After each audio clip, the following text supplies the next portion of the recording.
Good morning and welcome to the Core Connection. I'm Mira Rubin here with you on Enlightened World Network. And today's topic is creatorship.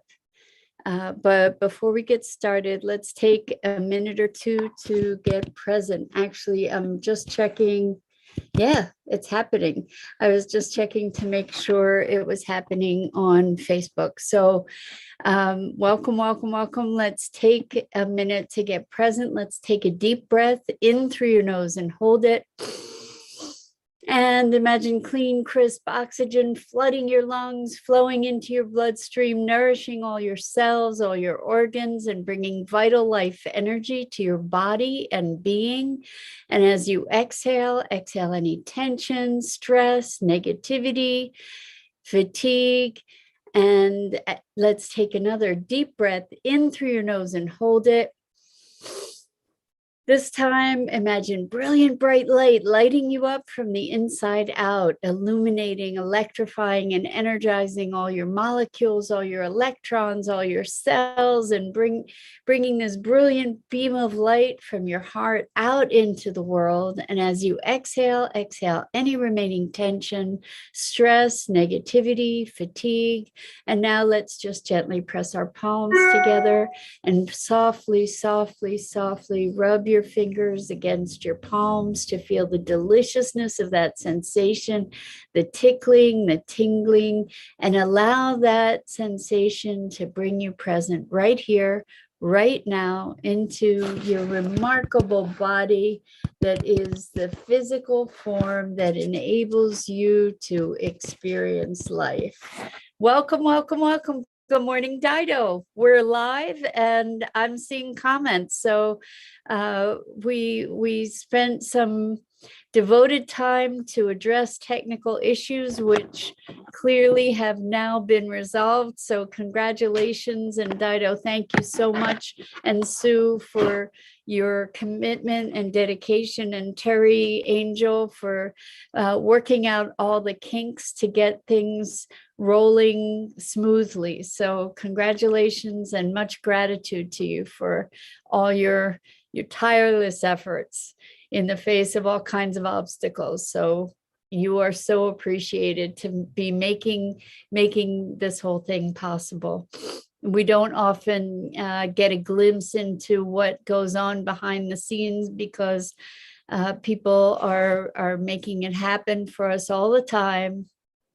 And we get to really, really show our appreciation for the extra effort that has been put out now while our fearless leader, Dr. Ruth Anderson, is putting her life back together after a fire that decimated her home. So Dido and Sue and Terry have, and among others, have been working really hard to keep things rolling. And I just want to give a shout out and deep appreciation to them for their commitment. So thank you, thank you, thank you. Dido, it's great to have you here this morning. And everybody else who's joining us, thank you so much for being here. If you want your comments to be seen, please go to the Facebook page for Enlightened World Network.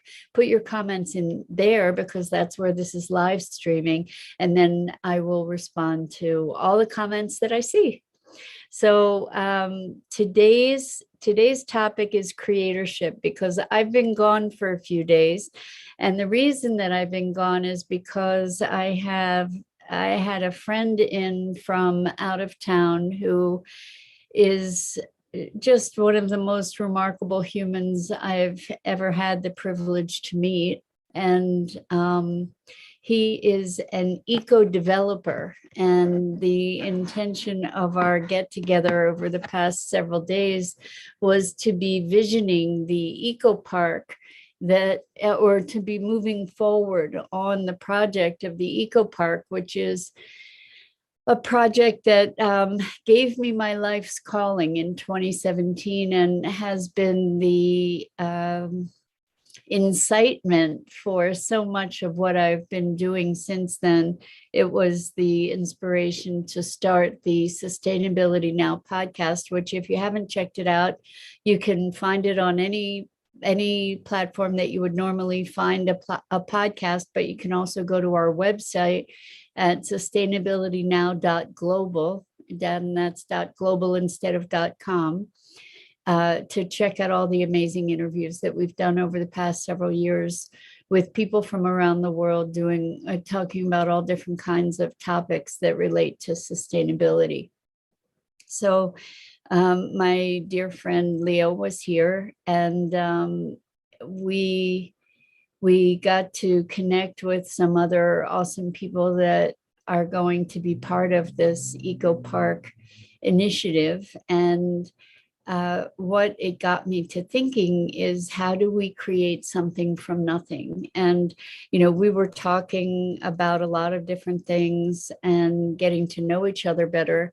And what made a profound difference for me in terms of feeling like we had really accomplished something substantial was when he suggested, how about if we start drawing it?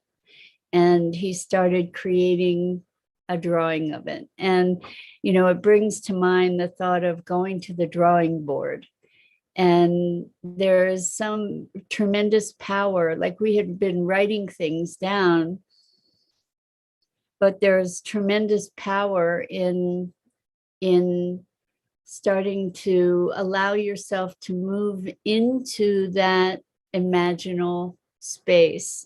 Now, we talked about this a bit last week based on the book, The Quest of Rose, that I have mentioned and expect to continue mentioning, where we step into the future. And what came up when we were talking about stepping into the future is that all there is now. And we know that all there is now. But in talking, thank you so much. Dido posted a link to Sustainability Now to the About page, which tells about the podcast. But you can find listing of all the different interviews that are there on the site, and they're video interviews, so you can check them out. And some of them have a lot of visuals associated with them from when we did a summit that was really focused more on educational practices and things.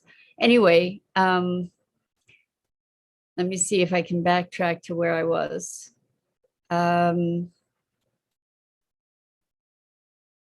We were talking about imaginal space in the future. So the future is infinite possibility, really. And my hypothesis, one of my many working hypotheses, is that the future is calling us, or our beingness or source or our essence is calling us to bring certain potentials into fruition. And that has been the case for me with this eco park, is that there was a calling. I can say from the future, I can say from my higher self, I can say from the universe, whatever it is, there was this calling forth that called forth from within me a new place of being and a new possibility, a new potential to bring something into manifestation in the world that doesn't currently exist in that form. And so when I talk about the future, maybe a better way to be talking about those potentials is as potentials that are not yet physically manifest. That they're waiting. They exist, but they they need someone to be the vehicle, or people to be the vehicle of bringing it forth on the physical plane. And so when we're talking about creatorship, I think what we're doing is expanding beyond ourselves to tap into this other dimension of awareness, of being, of experience that enables us to conceptualize, conceive of possibilities that are latent in the universe, perhaps. And I'm wondering, by the way, if you guys are making comments and I'm not responding to the comments, please go to the Enlightened World Network Facebook page to make your comments. And then I promise I will respond to the comments that I see coming through Restream, but they're connected to the Enlightened World Network Facebook page. I know I've not been here for a few days, so maybe some folks have stopped showing up at our regular time. But anyway, so this notion of creatorship. There's Tammy. Welcome, Tammy. So good to have you here with us. Thanks for chiming in. Much appreciated. So we're talking, I was going to call this visioning, but creatorship is bringing something forth from nothingness into manifestation, into being. So what does that look like? What's that whole process? I think that part of it is in not enabling ourselves or allowing ourselves access to this vast sea of possibility, to allow ourselves to be susceptible to the calling, to allow ourselves to receive the information that, like, the universe is calling into being. And Leo and I talked a bunch over the weekend, it wasn't the weekend, it was over the past few days, about the true nature of being, and that it's as we release more and more of our notion of who we are that we become more truly who we are in our essence, and that perhaps is life in its pure form. As awakened masters, perhaps that would be life expressing itself purely through us as vehicles. And so when I think about creatorship, I think that of allowing ourselves access to this imaginal space, which is like the connection with the cosmos, connection with the universe, the flow of life. And it is through that we become a conduit. We become a conduit for these notions, these concepts, these ways of being, and we then become the vehicle of their manifestation in a physical plane. So it's almost like we allow ourselves access to this vast library of information, and a book falls off the shelf or hits us on the head or whatever, and then that becomes our playbook, and we then become the vehicle for that plan to become manifest in the denser realms.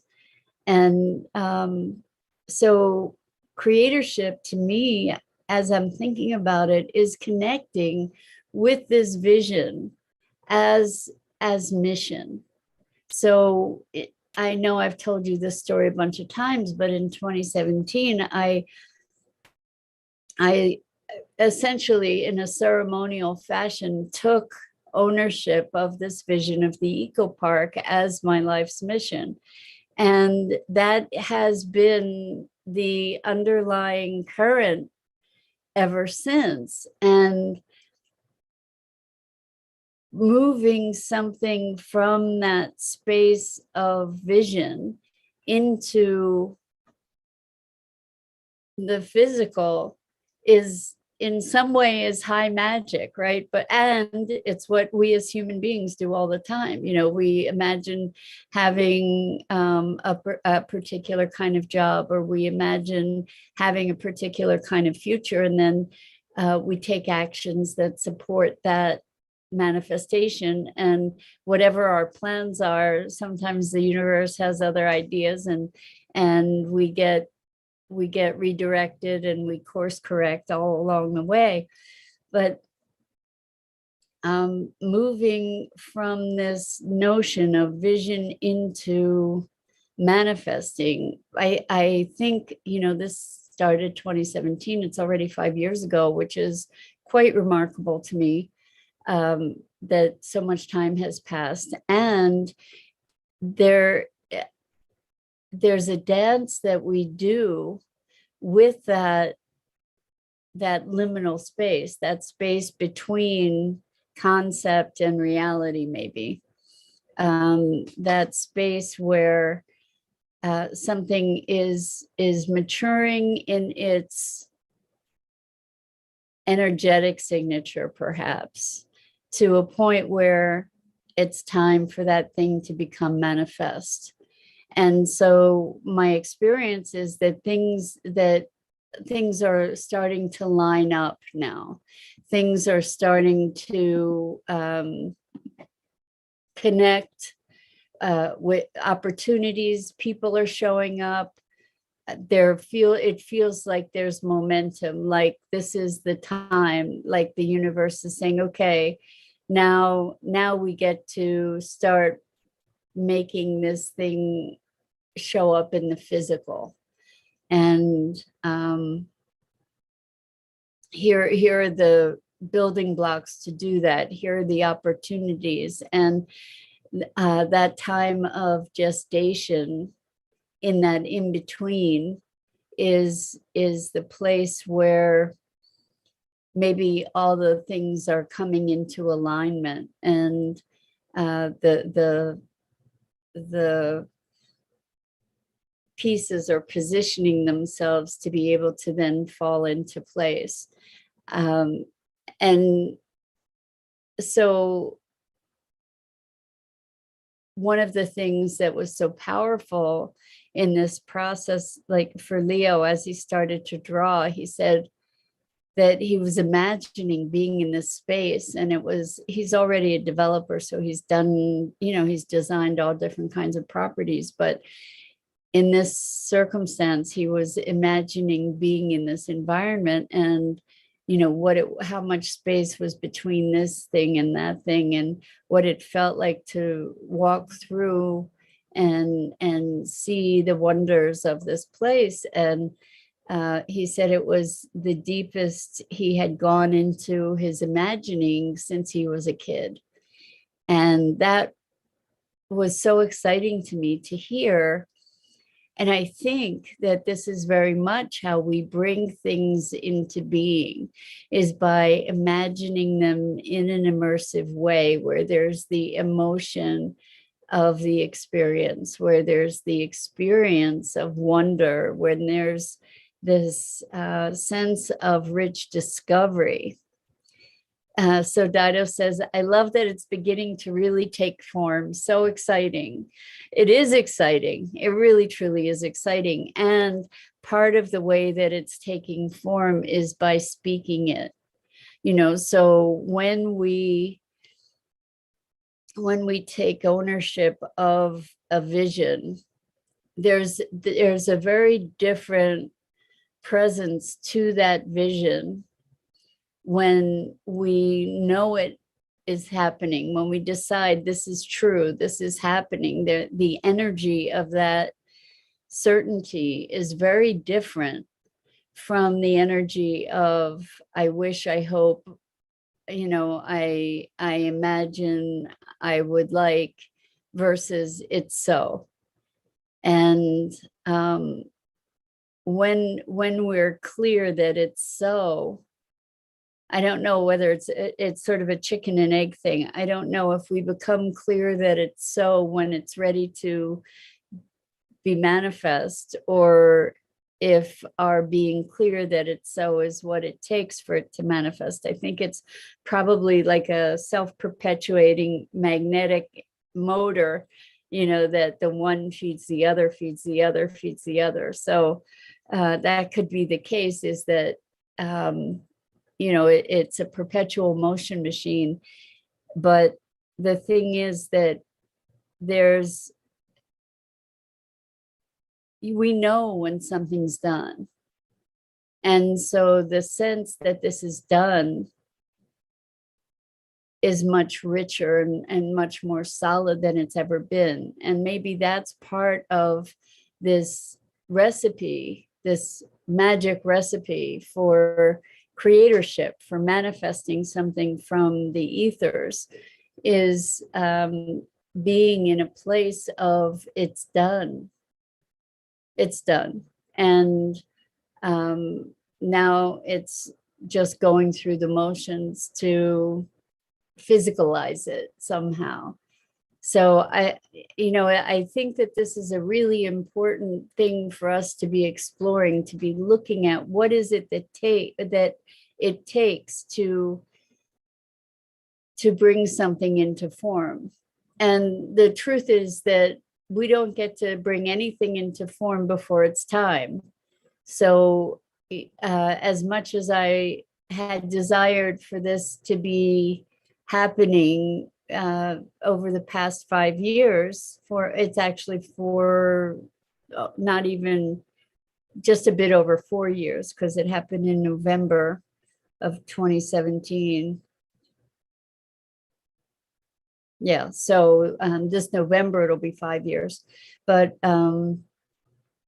it feels like this is the year where we get land. This is the year where we actually start physicalizing it in a concrete way, so it's been percolating and manifesting in terms of the connections that we've created over the past 5 years, and the relationships and the awareness and the personal growth and transformation. It's all this groundwork, all this preparation. And now to be having it start to come into fruition, what I'm looking at is how do we take our awareness of what this process is of creatorship? How do we take awareness of that into our lives to be creating those things that we dream and desire? And part of it, a huge part of it, is being willing to take ownership of the vision. And the thing is that so many of us have been so dismally disappointed over and over and over again in our lives when we dared to dream about something and our dreams got dashed, that we in many cases have stopped dreaming.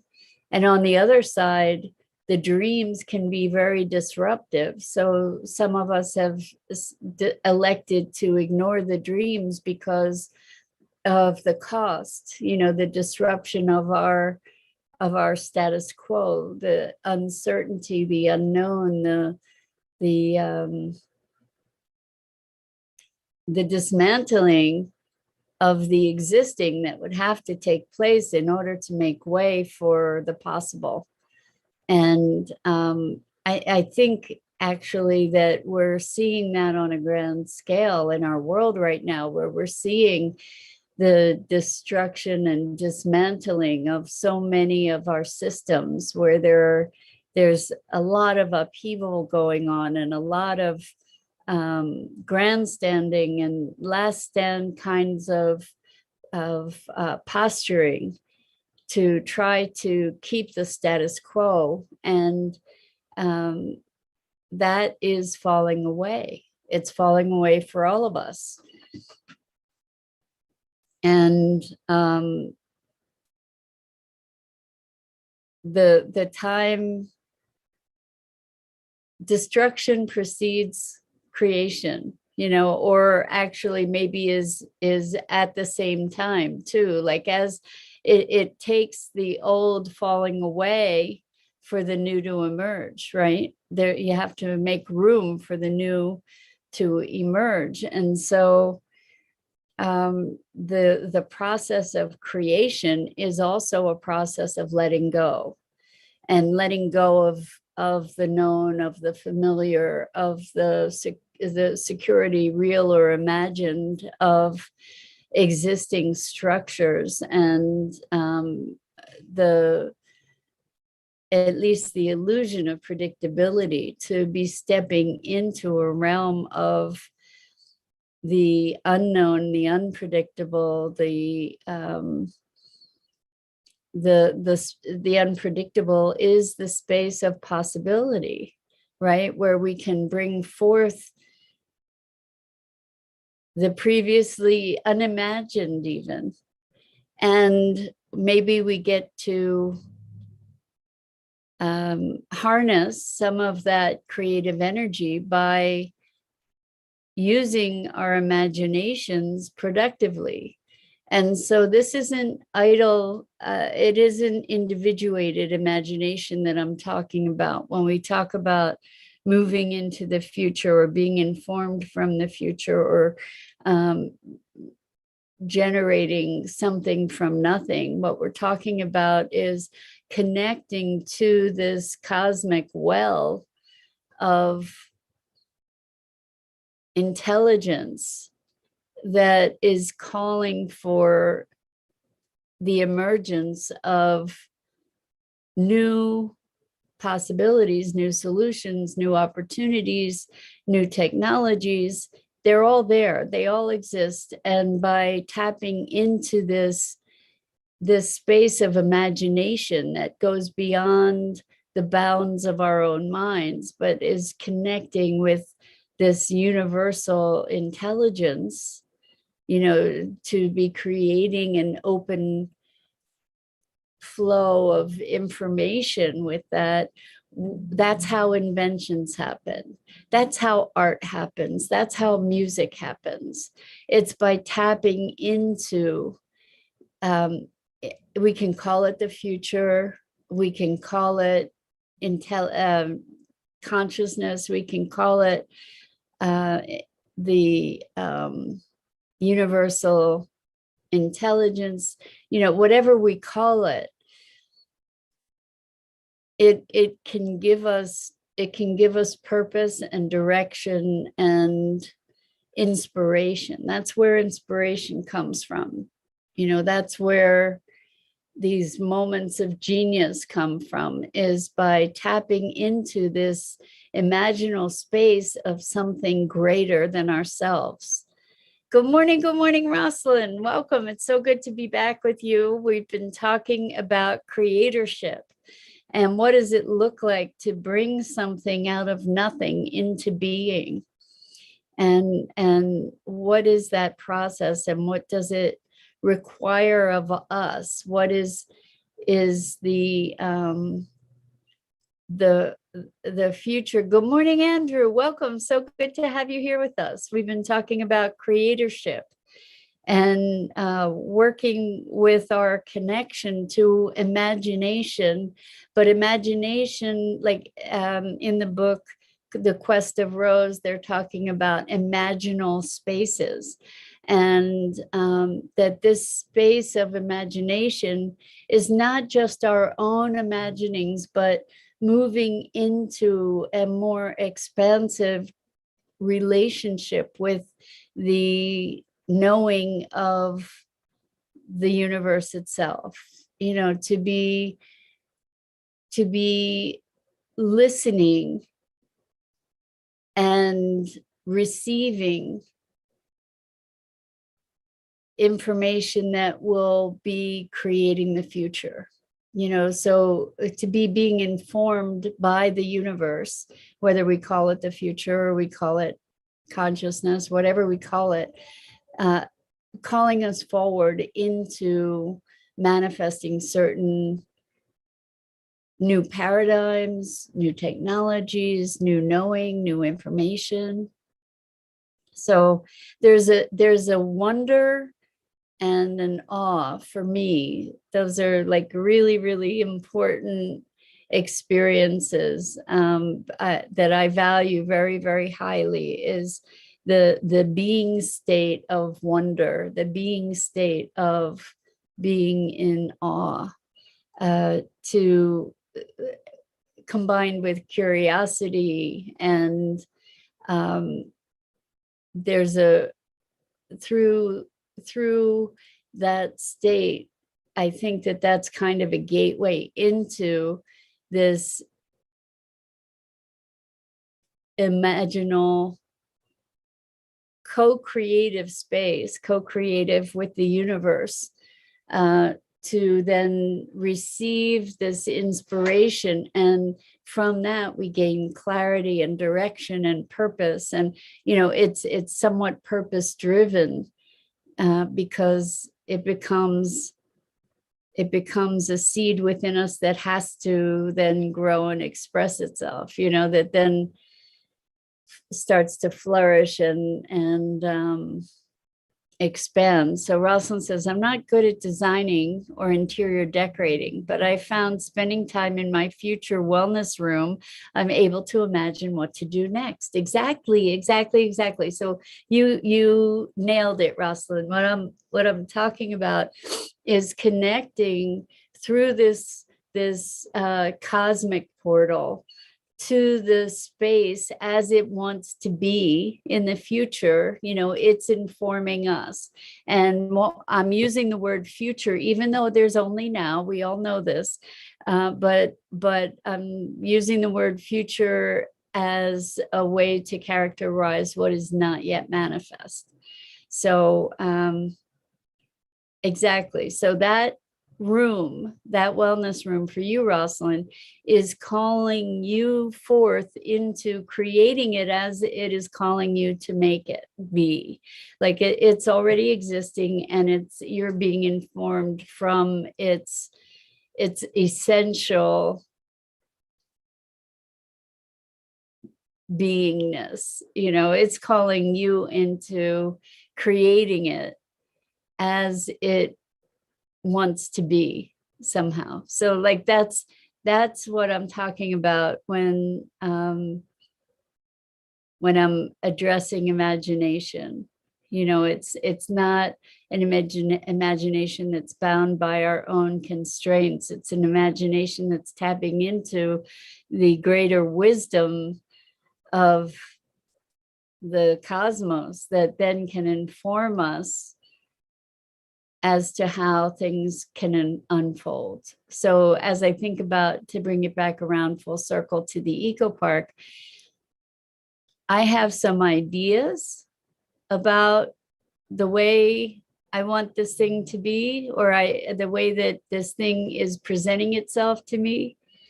And I know that it's going to emerge through inspiration and connection, that it has its own voice, that it knows how it wants to be, even though I don't know that yet. And there are pieces, it's like this wonderful puzzle. I know the puzzle's complete, and periodically the pieces present themselves to me so that I get to savor each piece as something new and part of an unfolding puzzle that I have a shimmering image of, but it's not crisp and it's not delineated. It's still emerging.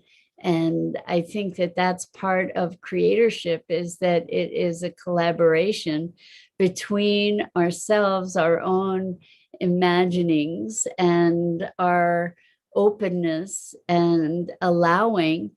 It's a collaboration between all of that and the universe that is holding this thing that wants to come forth through us. So it brings us back around to us being a vehicle through which life expresses itself. And anyway, very invigorating stuff to be engaged in this creatorship process, to be blessed with that gift, you know, of that kind of inspiration and that kind of trust.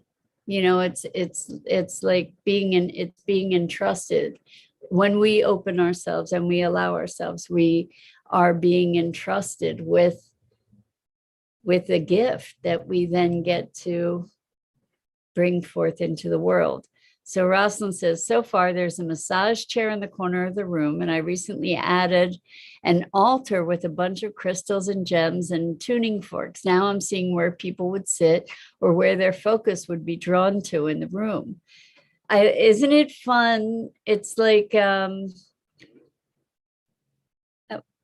it's an unfolding story, right, Rosalind? How fun is that to allow it to tell you what it wants to be, right? And that happens through the way that the information is feeding through, and our willingness to accept that inspiration, to be a vehicle for the expression of it and the experience of it. So, whew, what fun. Anyway, I'm so glad to be back with you. I so appreciate you, the conversation, your contributions, your support. It is very enlivening to me to have this opportunity to connect and to have these chats about all kinds of different things. So welcome back. And I'm Mira Rubin. This is the Core Connection. I go live each weekday morning here on the Enlightened World Network Facebook page. Please check out the other awesome programming on Enlightened World Network on EWN, One with the Earth, and Enlightened World Living. And until next time, so much love and appreciation to you guys. And I look forward to seeing you again.